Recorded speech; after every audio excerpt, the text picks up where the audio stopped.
Comment arriver à décrire cette langue en 30 secondes grâce au diagnostic de la médecine chinoise? Ici, potentiellement, cette langue, elle est déjà inflammée selon moi, où nous avons de la chaleur exubérante, donc elle est rouge, brillante, gonflée. Donc l'aspect rouge, ça montre de la chaleur.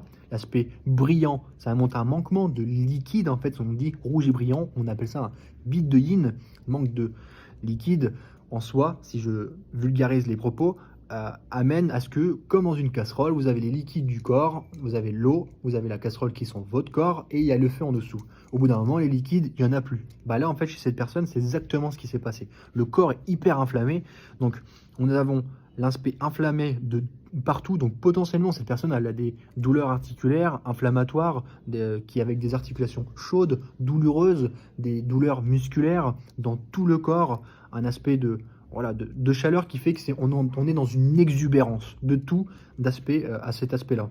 Donc potentiellement, est-ce que c'est les médicaments, une chirurgie, de la chimiothérapie, ce genre de choses qui peut, par des traitements, parfois amener à une inflammation du corps avec les années. Au vu de son âge de cette personne, je pense que voilà, il y a eu potentiellement des médicaments, etc. Nous avons même des mini points rouges sur toute la partie haute du corps. Donc ces personnes, l'aspect sommeil, je pense pas qu'ils dorment très bien.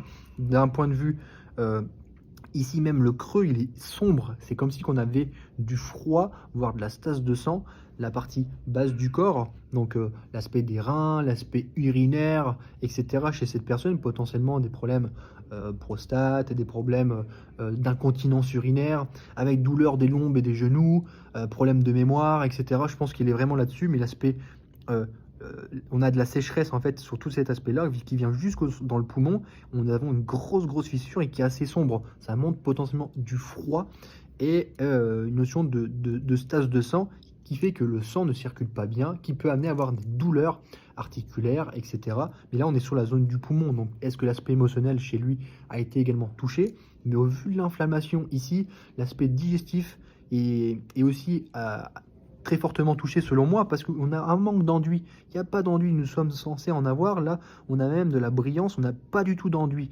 Ce manque d'enduit montre un manque d'énergie globale du corps, du réchauffeur moyen qui est la rate et l'estomac qui sont là dans le processus digestif et dans la création de l'énergie du corps. Ici, on a un manquement de tout. Et en plus de l'énergie des reins qui est complètement à raplapla, selon moi, donc amène à avoir de la chaleur en haut en fait, à ce que voilà, chaque organe n'est pas nourri correctement. Donc là, il faut enlever toute cette inflammation-là, calmer, clarifier la chaleur et ramener des liquides pour que justement cette personne-là puisse améliorer